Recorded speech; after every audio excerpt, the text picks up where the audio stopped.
पंजाब के मोगा में अकाली दल के अध्यक्ष सुखबीर बादल की रैली का विरोध करने पहुंचे किसानों ने इतना बवाल किया कि वहां के हालात जंग के मैदान जैसे हो गए। सुखबीर बादल पंजाब की 100 दिन की यात्रा पर निकले हैं। मोगा में भी वो रैली करने पहुंचे, लेकिन जिस समय वो रैली को संबोधित कर रहे थे, ढेरों किसान वहां पहुंच गए। जिन्हें पुलिस ने रोकने की कोशिश की तो वो उससे भिड़ गए।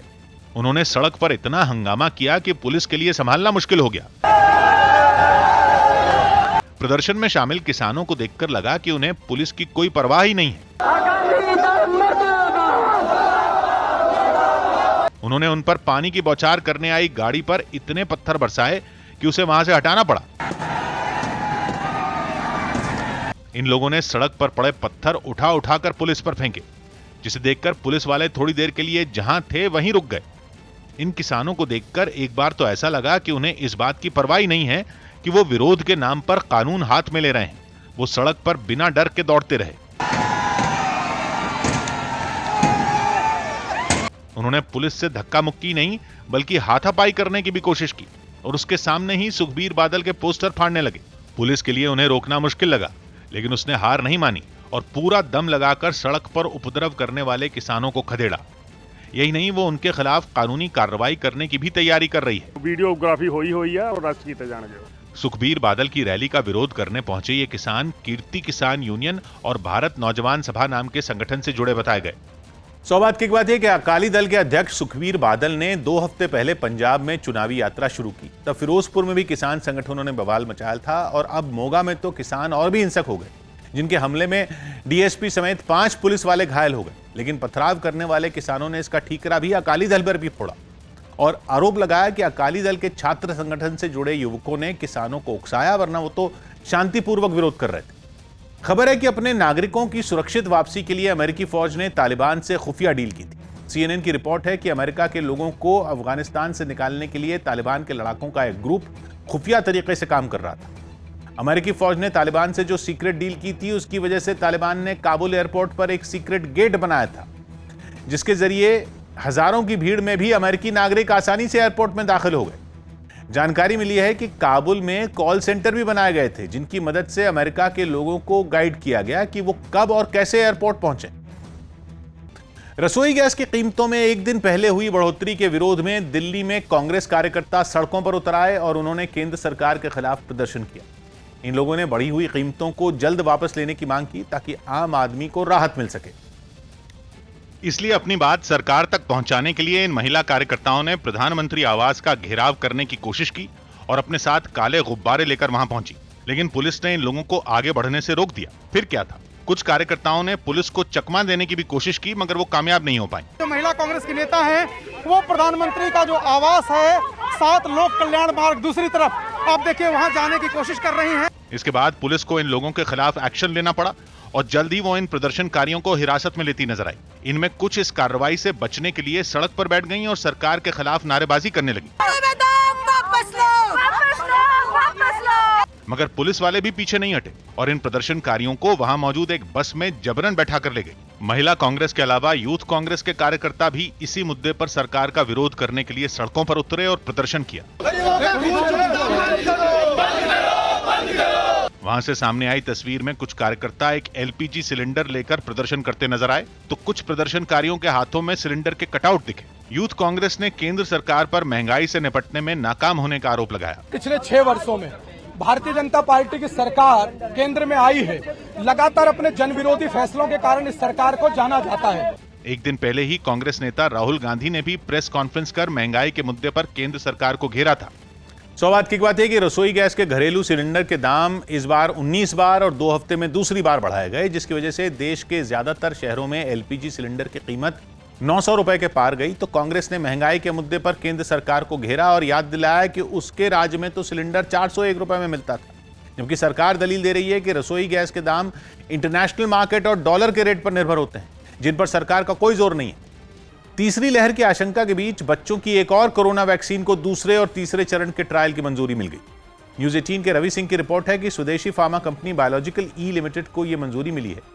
देश में दवाओं पर निगरानी रखने वाली संस्था डीसीजीआई ने कुछ शर्तों के साथ इसकी इजाजत दी, जो 5 से 18 साल की उम्र के बच्चों पर वैक्सीन के दूसरे और तीसरे चरण का ट्रायल करेगी। ये देश में चौथी ऐसी वैक्सीन होगी जिसे DCGI की तरफ से ट्रायल की अनुमति मिली।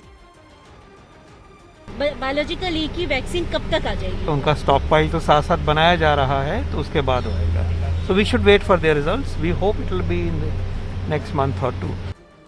दिल्ली NCR में लगातार तीसरे दिन भी जोरदार बारिश हुई और इस बारिश ने लोगों की परेशानी और ज्यादा बढ़ा दी, क्योंकि पहले ही राजधानी के कई इलाकों में भरा पानी निकल नहीं पाया था। और ऊपर से तीसरे दिन भी हुई बारिश ने कई इलाकों की सूरत बिगाड़ कर रख दी, जिसकी एक तस्वीर सफदरजंग इलाके से सामने आई, जहां सड़कों पर पानी भरने से गाड़ियों का चलना दूभर हो गया। जबकि पालम इलाके के एक अंडरपास में तो इतना पानी जमा हो गया कि वहां एक कार हादसे का शिकार हो गई। इस हादसे को देखने के बाद वहां से गुजरने वाली दूसरी गाड़ियां संभल कर अपनी मंजिल की ओर जाती नजर आईं। 2 घंटे से मैं इस पानी के अंदर फंसा हूं, मेरी गाड़ी पूरी भीग चुकी है, बम्पर तक निकल चुका पानी के अंदर। लेकिन एक मोटरसाइकिल सवार तो वहां से गुजरने की हिम्मत ही नहीं जुटा पाया और उसने यू टर्न लेने में ही भलाई समझी। राजधानी के ज्यादातर इलाकों का यही हाल दिखा, क्योंकि बारिश के पानी को निकलने का रास्ता नहीं मिला और उसने कामकाज के लिए घरों से निकले लोगों के लिए मुसीबत खड़ी कर दी। धौला कुआं की एक सड़क पर तो इतना पानी भर गया कि वहां से गुजरने वाली गाड़ियों के पहिए पानी में डूबे दिखे, जबकि एक बस बीच रास्ते में ही खराब हो गई। दिल्ली की कई इलाकों की बनी हुई है, द्वारका की बात करें, ITU की बात करें, और यहाँ धौला कुआं की तरफ जाने वाली सड़क में भी जल जमाव की स्थिति बनी हुई है। इस बारिश ने एक दिन पहले ही सितंबर महीने की पहली तारीख को 12 साल का रिकॉर्ड तोड़ा था। और अगले दिन भी मौसम विभाग का अनुमान सही साबित हुआ। दिल्ली जैसे ही हालात आसपास के शहरों में भी नजर आए, वहां भी लोगों को सुबह सुबह सड़कों पर पानी भरने और ट्रैफिक जैम की परेशानी से दो चार होना पड़ा, जिसकी कुछ तस्वीरें गाजियाबाद के सिहानी गेट इलाके से सामने आईं। वहां एक रिहायशी इलाके में पानी भरने से लोग इतने भड़क गए कि उन्होंने सड़क पर उतरकर प्रशासन के खिलाफ मोर्चा खोल दिया। इस प्रदर्शन में महिलाओं ने भी बढ़ चढ़कर हिस्सा लिया और उन्होंने नगर निगम के खिलाफ जमकर नारेबाजी की। वहां से सामने आई दूसरी तस्वीर में इस प्रदर्शन की वजह से सड़क पर लंबा ट्रैफिक जैम लग गया, जिसमें फंसी गाड़ियां काफी देर तक हिल तक नहीं पाईं और लोग घंटों जैम से जूझते दिखे। उधर नोएडा में भी कमोबेश कुछ ऐसे ही हालात दिखाई दिए। सेक्टर 16 की एक सड़क पर पानी भरने से ऑटो और बस का इंतजार कर रहे लोगों को दिक्कत पेश आई, जबकि सड़क किनारे रेहड़ी लगाने वाले भी इससे नहीं बच पाए। बसें रुकती हैं, लेकिन अभी स्थिति ये है कि आप देखिए कि पूरा एक हिस्सा जो है वो पानी से भरा हुआ है, पानी की निकासी नहीं हो पा रही है। रही सही कसर सुबह सुबह बारिश के साथ आसमान पर छाए काले बादलों ने पूरी कर दी, जिसकी वजह से लोगों को अपनी गाड़ियों की हेडलाइट तक जलानी पड़ गई।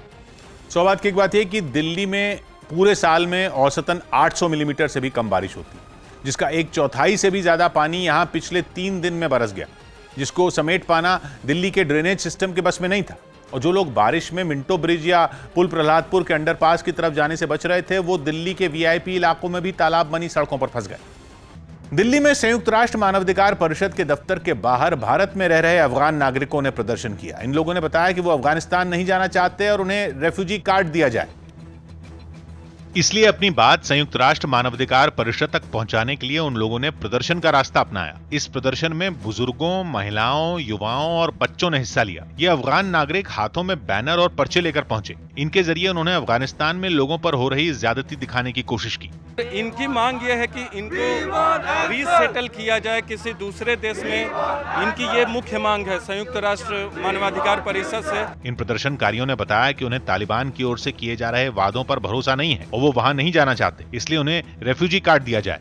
मैं 11 साल से इंडिया में रहता हूँ, अभी तक मुझे कार्ड भी नहीं दिया। मेरे बच्चे पढ़ाई से नहीं कर सकते हैं, मैं घर नहीं ले सकता हूँ। खबर है कि ये लोग रेफ्यूजी कार्ड हासिल करने के लिए पिछले 1 हफ्ते से अलग अलग दफ्तरों और दूतावास के चक्कर काट रहे हैं। सौभाग्य की बात यह कि शरणार्थियों के लिए काम करने वाली संयुक्त राष्ट्र की संस्था UNHCR गृह युद्ध और राजनीतिक हिंसा की वजह से बेघर हुए लोगों को दूसरे देशों में बसाने में मदद करती है और उन्हें पढ़ाई और रोजगार का मौका भी दिलवाती है। लेकिन ऐसा उन्हीं देशों में हो सकता है जिनका UNHCR के साथ समझौता है, और भारत ने ऐसे समझौते पर दस्तखत नहीं किए, जिसकी वजह से भारत में आए अफगानिस्तान के शरणार्थी लगातार UNHCR के ऑफिस पर प्रदर्शन करके खुद को किसी और देश में भेजने की मांग कर रहे हैं।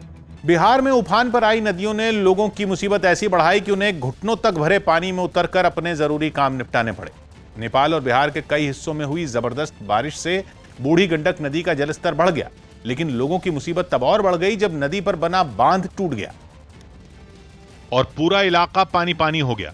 वैशाली जिले में तो न बाजार बचा न हाईवे, जिधर नजर गई उधर दिखा सिर्फ बूढ़ी गंडक नदी का पानी। नदी उफान पर आई तो अपने साथ मुसीबत भी लाई और बाजार में आने वाले लोग पानी में घुसकर जाने को मजबूर हो गए। वैशाली जिले के लालगंज इलाके में बूढ़ी गंडक नदी का तटबंध टूटने के बाद लालगंज बाजार में 3 फीट से ज्यादा पानी भर गया है। जिनके पास गाड़ी थी वो गाड़ी लेकर और जिनके पास साइकिल थी वो साइकिल लेकर उसमें घुस गए।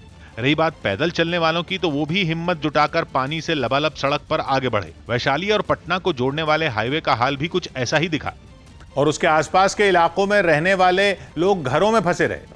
हाजीपुर में तो हालत और खराब है, वहां तो बारिश के पानी ने शहर की शक्ल ही बदल कर रख दी और ऐसा लगने लगा कि सब डूब गया है। वहां क्या सड़क, क्या खेत और क्या घर, हर जगह पानी भर गया। ऐसे में दुविधा में फंसे लोग जान पर खेलने निकल पड़े। कुछ लोग पानी में घुसकर खरीदारी करने पहुंचे तो कुछ दुकानदार पानी से भरी दुकान के काउंटर पर बैठ गए। दरभंगा में तो बारिश के पानी ने थाने को भी नहीं बख्शा और उसके कोने कोने में घुस गया। थानेदार का कमरा हो या कैदियों को रखने वाली कोठरी, हर जगह जलमग्न हो गई। महाराष्ट्र के अहमदनगर में पुलिस ने बैंक लूटने की कोशिश नाकाम करने के लिए एक मॉक ड्रिल की। इसके पीछे का मकसद यह रहा कि जब भी कहीं ऐसी कोई वारदात हो तो पुलिस वालों को फौरन किस तरह एक्शन में आकर बदमाशों के इरादे पर पानी फेरना है, जिसके लिए एक बैंक में इस मॉक ड्रिल को रखा गया, जहां 3 हथियारबंद बदमाश उस बैंक के अंदर घुस गए। इसकी जानकारी एक बैंक कर्मचारी ने फोन पर पुलिस को दी। हथियारबंद दरोडेखोर घुसले आहेत, गावकऱ्यांनी मदत करावी ही विनंती। जिसके बाद कुछ पुलिस वाले बैंक के बाहर पहुंचे, लेकिन वहां उनके सामने एक चुनौती खड़ी हो गई। उन्हें बैंक का शटर नीचे गिरा मिला। बदमाशों ने हथियारों के दम पर बैंक कर्मचारियों और वहां मौजूद ग्राहकों को बंधक बना रखा था, जिनकी जान जोखिम में न डालते हुए पुलिस को उन बदमाशों को पकड़ना था। ऐसे में पुलिस ने अनाउंसमेंट के जरिए बदमाशों को सरेंडर करने को कहा। बँकेला सर्व बाजूनी पोलिसांनी घेरलेला आहे, तरी आरोपींना मी आवाहन करत आहे, आपण निशस्त्र होऊन पोलिसांच्या स्वाधीन होत आहे। लेकिन बदमाश बाहर नहीं निकले। इसके बाद धीरे धीरे शटर उठाया गया और फिर शुरू हुई बदमाशों के धरपकड़ की कवायद। दूसरी तरफ हथियारों से लैस वो बदमाश भी हमले की तैयारी में दिखे, लेकिन पुलिस वालों की फुर्ती के आगे वो मात खा गए। पुलिस वालों ने इस मॉक ड्रिल के दौरान तीनों बदमाशों को पकड़ लिया। सौभाग्य की बात है कि बिहार के बाद बैंकों में लूट, चोरी और डकैती की सबसे ज्यादा घटनाएं महाराष्ट्र में ही होती हैं और ये बात 3 साल पहले आरबीआई ने बाकायदा आंकड़े जारी करके बताई, जिसमें अब भी कमी नहीं आई। तो महाराष्ट्र पुलिस ने अहमदनगर में मॉक ड्रिल करके अपनी तैयारियों का टेस्ट लिया, जिसमें बैंक के अधिकारियों को भी समझाया गया कि लूट या डकैती होने पर उनको क्या करना चाहिए। पाकिस्तान की खुफिया एजेंसी आईएसआई तालिबानी आतंकियों को कश्मीर में घुसपैठ कराने की फिराक में। न्यूज 18 के संदीप बोल की रिपोर्ट है कि तालिबानी आतंकियों की कश्मीर में घुसपैठ के लिए आईएसआई ने जो प्लान बनाया, उसके तहत 40 से 50 आतंकियों को बसों में बैठाकर एलओसी तक लाया गया। एक खुफिया रिपोर्ट में पता चला कि इन सभी को पाकिस्तान के कब्जे वाले कश्मीर के रावलाकोट से पुंछ तक लाया गया और ये सभी आतंकी अफगान मूल के। खबर है कि पहले आईएसआई इनको आतंकी संगठन जैश ए मोहम्मद में शामिल करवाएगी और फिर कश्मीर में घुसपैठ करवाएगी। पश्चिम बंगाल के दुर्गापुर से हैरान करने वाली कुछ तस्वीरें सामने आई। वहां एक पेट्रोल पंप में कुछ बदमाशों ने लूटपाट के दौरान जमकर मारपीट की। ये वारदात एक रात पहले हुई, जिसका वीडियो भी सामने आया। उसमें साफ दिखा कि 6 बदमाशों ने अचानक एक पेट्रोल पंप पर धावा बोल दिया। सामने आई तस्वीरों में वो बदमाश हथियारों के दम पर वहां बैठे कर्मचारी को बुरी तरह पीटते नजर आए। किसी ने उसे कई बार लात मारी तो कोई उसकी जेब टटोलता दिखाई दिया। मारपीट के दौरान वो कुर्सी से नीचे जमीन पर गिर गया। कुछ बदमाश लगातार पेट्रोल पंप के उस कर्मचारी को पीटते रहे तो कुछ काउंटर में रखे कैश को बटोरने में जुटे दिखे। जानते पारबेन जे कैश ड्रॉयर कोथाय आछे ना आछे। प्रथमे एसे बोलते कैश ड्रॉयर अटैक, तारपर आमादेर छेलेके एरकम भावे मारधर। बताया गया कि बदमाश वहां से करीब 1 लाख रुपए लेकर फरार हो गए। साथ ही उन पर आरोप है कि उन्होंने पेट्रोल पंप के 3 कर्मचारियों को इतना पीटा कि उनमें एक की हालत गंभीर बनी हुई है। तीनों को पुलिस वालों ने अस्पताल में भर्ती कराया। सौभाग्य की बात है कि दुर्गापुर के अंडाल इलाके में ये पेट्रोल पंप कोलकाता से आगरा को जोड़ने वाली नेशनल हाईवे नंबर 19 पर है, जहां से झारखंड की सीमा मुश्किल से 50 किलोमीटर की दूरी पर है। लेकिन 4 साल पहले खुले इस पेट्रोल पंप पर इससे पहले डकैती और लूट क्या, छोटी मोटी चोरी की भी वारदात नहीं हुई। इसलिए वहां 1 लाख से ज्यादा की डकैती पश्चिम बंगाल की पुलिस के लिए चुनौती बन गई है, जो सीसीटीवी फुटेज के जरिए पेट्रोल पंप पर डाका डालने वाले बदमाशों का सुराग ढूंढ रही। तबलीगी जमात से जुड़े एक मामले की सुनवाई के दौरान सुप्रीम कोर्ट ने सोशल मीडिया के जरिए खबरों को सांप्रदायिक रंग देने पर चिंता जताई। न्यूज 18 के विक्रांत यादव की रिपोर्ट है कि तबलीगी जमात की बैठक को सांप्रदायिक रंग देने वालों के खिलाफ कार्रवाई की मांग वाली याचिका पर सुनवाई के दौरान कोर्ट ने यह चिंता जताई। कोर्ट ने कहा कि सोशल मीडिया और कई वेब पोर्टल पर खबरों के नाम पर कुछ भी चला दिया जाता है, उन्हें नियंत्रित करने का कोई तरीका नहीं। लेकिन सोशल मीडिया और कई ऑनलाइन पोर्टल पर खबरों को सांप्रदायिक रंग देने पर कोर्ट ने सबसे ज्यादा चिंता जताई और इससे देश की छवि खराब होने की बात भी कही। कोर्ट ने यहां तक टिप्पणी कर दी कि सोशल मीडिया कंपनियां केवल बड़े लोगों को जवाब देती हैं और अदालतों को जवाब देना जरूरी नहीं समझती।